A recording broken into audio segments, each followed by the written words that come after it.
আসসালামু আলাইকুম ওয়া রাহমাতুল্লাহ। ইন্নাল হামদুলিল্লাহ ওয়াসসালাতু ওয়াসসালামু আলা রাসূলিল্লাহ আম্মা বা'দ। সম্মানিত দর্শক শ্রোতা, একজন মুসলিমের প্রতিটি কাজ আল্লাহ তাআলার স্মরণ এবং রাসূল সাল্লাল্লাহু আলাইহি সাল্লামের সুন্নতের অনুসরণ করে করা উচিত। ঘর থেকে আমরা প্রতিনিয়ত বের হই, আবার ঘরে প্রবেশ করি। ঘর থেকে বের হওয়ার সময় একটি গুরুত্বপূর্ণ দোয়া রয়েছে। রাসূল আকরাম সাল্লাল্লাহু আলাইহি ওয়াসাল্লাম ইরশাদ করেন, ইদা খরাজার রজুলু, যখন কোনো ব্যক্তি বের হয় মিন বাইতিহি, তার ঘর থেকে, ফাকলা, অতঃপর সে বলে, বিসমিল্লাহি তাওয়াক্কালতু আলাল্লাহ লা হাওলা ওয়ালা কুওয়াতা ইল্লা বিল্লাহ।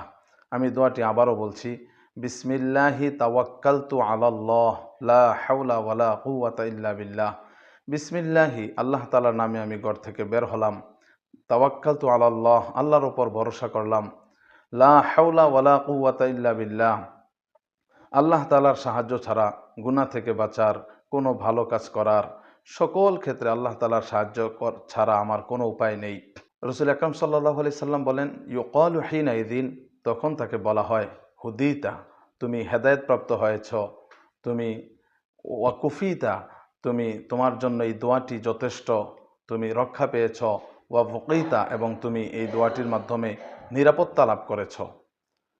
ফায়ুকালু লাহু শায়াতিনু, যখন কোনো বান্দা ঘর থেকে বের হওয়ার সময় দোয়াটি পড়ে, তখন অন্যান্য শয়তানরা তাকে বলে, কাইফা লাকা বিরজুলিন, যে শয়তানরা বলে, তুমি ওই ব্যক্তিকে কি করতে পারবে যাকে অদহুদিয়া, হেদায়েত দেওয়া হয়েছে, ওয়াকুফিয়া, এবং যাকে রক্ষা করা হয়েছে, বা বকিয়া, যাকে নিরাপত্তা প্রদান করা হয়েছে। দেখা গেল এই দোয়াটি পড়ার মাধ্যমে আমরা যতক্ষণ বাহিরে থাকব, এতক্ষণ আমরা হেদায়েতের উপর, সঠিক দিশার উপর থাকতে পারবো, এবং শয়তানের ওয়াসওয়াসা থেকে নিরাপত্তা লাভ করতে পারবো, এবং আমাদের জীবনেরও নিরাপত্তা লাভ হবে।